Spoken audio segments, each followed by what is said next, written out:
I have Brian Urlacher finishing 12th in the Heisman Trophy balloting. He had 5 first-place votes coming out of college. Brian Urlacher joins us now. Is that right? 12th in the Heisman Trophy balloting? I would not know the answer to that question. Wait, you didn't even know that? Could be right, you know. Oh. Did you say New Mexico State earlier, somebody on there? Sorry, I couldn't understand. I thought I said New Mexico. Is that what you said? I think I said New Mexico. Oh, okay. I thought I might have heard state on the end of there. Yeah. I was wrestle with you. I apologize if I did. Yeah. It's No, you didn't. But I just want to make sure, clarify. Could you have played offense in the NFL? I think if I would have started there, I think I could have, or moved there early in my career. But I really like defense. But yeah, I think if you throw some guys in there on the goal line or whatever, when you need some, they run those trick plays down there, blocking, but you're not blocking, you're releasing. So I would like to have done something like that. I did catch a pass, one pass. Well, you could have been a tight end at that size and that athleticism. I prefer to say receiver. I think I was maybe a little fast for a tight end. Well, that's probably true. Yeah, I was a little fast for a tight end, so I didn't really like blocking. So perfect receiver, right? Where did you get your athleticism from? I have no idea. I mean, I was lucky. My parents aren't big. No one in my family is really big. We're all decent athletes, but I have no idea. I think, I started working out when I was 13 years old and doing power cleans and squats, and I just kept growing and getting stronger. And the more athletic lifts you do, the more athletic you're going to get. So I think that had a lot to do with it as well. But you started out as a safety. Mm-hmm. And then all of a sudden you go to being a linebacker. I mean, did you ever think that you could have played safety in the NFL? I'd like to say yes, but I don't know. I don't know if I could. I could cover tight ends, I think, and running backs. I'd have had a hard time with the slot receiver. I'm not scared to say that. I got matched up a few times on them in our defense, and it's not a situation I like to be in. But I think range-wise, I think I could have done it. I would have had to lose some weight. I was 245 coming out of college. I think I could have played in NFL 235 or 230 at safety. You look at Atwater, you look at Darren Woodson. Yeah, those guys could play, and they're bigger guys. How important is first ballot Hall of Fame to you? I know you're one of the 15 finalists, but how important is it to go in first ballot?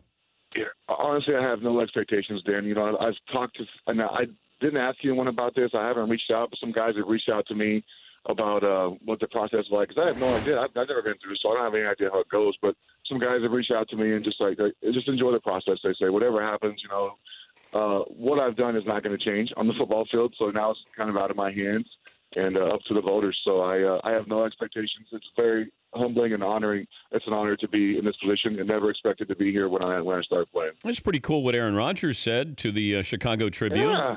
How about that? Did you know that you were his favorite player? Well, it's mutual, because I had a great time. I mean, we had some great conversations between plays, sometimes during plays, line of scrimmage, So he was so fun to play against. What kind of competitor he is. Wants to win, always trying to win, just like I felt like I was. But we had some great games and some great cat and mouse games at the line of scrimmage. Did you ever hit him? I mean, hard? Yeah, I did. Actually, the 2009, the year I dislocated my wrist. I got him in the first quarter. Back when you could hit quarterbacks, he was going out of the pocket, and I actually, it would have been a super fine today, but back then it was known as a good hit. All right, here's the quote. Aaron Rodgers said this to Brad Biggs in the Chicago Tribune, that Brian Urlacher is one of my favorite, if not my favorite player, because he is hyper-competitive, tough human, and does it the right way, plays with a lot of passion, a lot of grit, a lot of class. I always enjoyed our battles. Yeah, you could almost get emotional with that. I don't know. I wouldn't go that far, but it's pretty cool. You look at a player his caliber, what he's done in the NFL. It's kind of humbling to hear it coming from a guy like that. So pretty cool. Maybe you could have him introduce you at the Hall of Fame when you get in. Well, if I get in, Dan, let's not say when. Let's say if I get in. Okay. I don't know if I would go that far. Who would you have? He's a good dude and a good friend, but I'm not sure I'd go that far. Yeah, he's a quarterback and he plays for the Packers, though. That probably wouldn't go over too well with the Bears Nation. How does it affect, do you think, the balloting, your chance to go in with Ray Lewis being on the ballot at the same time, at the same position? I don't know. I've heard we were watching some show the other night, and they were talking about that. That's going to hurt me, because I definitely think Ray's a first ballot Hall of Famer. Him and Randy, I think, are slam dunks in my opinion. And I would never say that about myself, because I don't know. And they probably wouldn't say that about themselves either. So I don't know. It's up to the lawyers. Like I said, I'm not sure how the process works. I know there's someone that goes in there in that room the night before and kind of battles for you or kind of pleads your case to why you should be in the Hall of Fame. So my guy is, I think, Dan Pompei. So I have a lot of confidence in Dan Pompei. He knows a lot about football, and he was in Chicago my whole career. So I'm in good hands when it comes to that. He's Brian Urlacher, the former Bears All-Pro linebacker and one of the finalists, Final 15 for the Hall of Fame. I was watching some highlights when, it first came out with the nominees, Final 15, and it showed Ray Lewis and it showed you. And what stood out is the form tackling that you guys had. It wasn't about blowing people up, that you guys, and Ray was one of the, toughest guys, obviously, and so were you, but it was form tackling. I think there's a time and a place when you take your shots at guys, but there's not always going to be great, we put ourselves in positions to make those tackles, I think, more than not, so we were able to make good form tackles. But there's some, they didn't show our bad, our tackles where you barely got them down either, or where you get ran over and pull the guy down. I had a few of those as well. So, I think when you get in certain positions, it's just get the guy on the ground. But, we taught how to tackle since we were 9 years old, so we should know how to do it by then. And there's a reason I think we're top 15 finalists, right? What's the one play that you just hope they don't show with your career? Oh gosh, there's like 20. No, but there has to be one. There has to be one cringe-worthy one where you just go, "Oh, not that one." I'll give you about 5, 3 or 5. Got ran over by Bettis. Got ran over by Brandon Jacobs twice. Got juked by Tom Brady. Got juked by who was that got me really? It was a receiver that just got me really good. I can't remember who it was, but I almost want to show those plays honestly because you go out there and like, all right, they're gonna show you how. You almost want them to show you bad plays so you can go, you know what, I'm human. That's cool. Not all my plays were unbelievable, and I want my kids to see that. And not everything's going to go great for you all the time, but there are some times where, believe it or not, I didn't do what I was supposed to do. And the Brady play, oh boy. Yeah, that one pisses me off because it was 3rd and 7. They're in the red zone. They're on the 25, and if we stop them, they kick a field goal, or try a field goal at least. And if I tackle him, it's probably 3rd and 4, and he jukes me, and they get the first down. They end up scoring a touchdown on the series. So I was just that one's the biggest.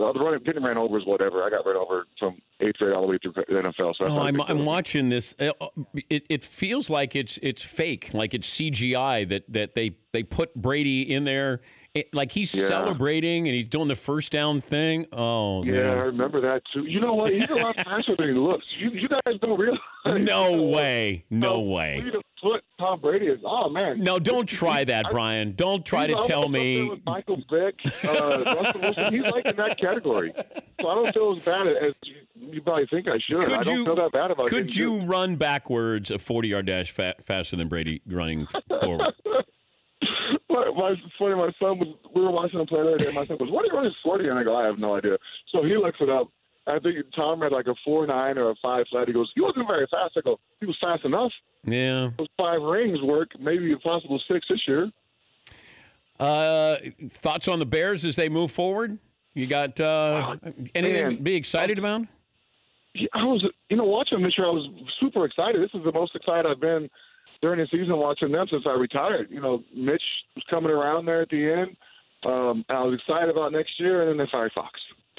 So, I feel like they're going in the right direction, and I'm not sure if keeping Fox or firing Fox was the right move. I don't know anything about that stuff. I know that if he had a couple more years with this kid or that defense, I think they'd have been better. But, they felt like they had to make a move. I'm still excited about where they're at. They got a great defensive line, great offensive line. If they get a couple receivers healthy, or maybe some big name receivers, I think they'll be better off. And their running backs are beast. Yeah, they're good. And Jordan Howard are just awesome. Yeah, they're a lot of fun. Are your kids playing football? Are your kids playing football? Yes, my son plays tackle for the first year this year. What did Mom think of that? Oh, he wanted to play. There's not much you can say about it. I told him, I said, look, just going in, you're going to get hurt. It's just a matter of winning. How bad? He knows that. It's just, how much do you want to put out there? But he enjoyed it. It was his first year, so he kind of felt his way through it. But he did get more aggressive during the end of the season, so I'm excited about that. What if he wanted to be quarterback? Him? Yeah. That'd be awesome. He'd never get hit. He's great. That's like the perfect position if you want your kid not to get hit and not get hurt. You put him at quarterback. How's the hair looking? Oh man, I need a haircut so bad, Dan. It's good. It's really good. Restore did me good, but it's long right now. It's like the longest it's been. You got to? Can you put it in a ponytail? Is it like Clay Matthews? Not that long. No. I'm talking like I always keep this. I'm like up top because I have so many cowlicks, and it just goes 65 different directions. So it's just it's not good. But it's good, but it's not good. But you're a guy with hair problems now. You never had that before. Massive hair problems. Yeah, tons of shampoo and conditioner when my hair is just long in the shower. It does have some time on to my getting ready routine. That's for sure. I'm sure. Well, good luck here in the next couple of weeks, and we'll catch up with you again. Thanks for joining us. Appreciate it. All right, buddy. Thanks, Dan. All right, that's Brian Urlacher. For more Dan Patrick Show, tune to Audience Channel 239 on DirecTV or download the Dan Patrick Show app.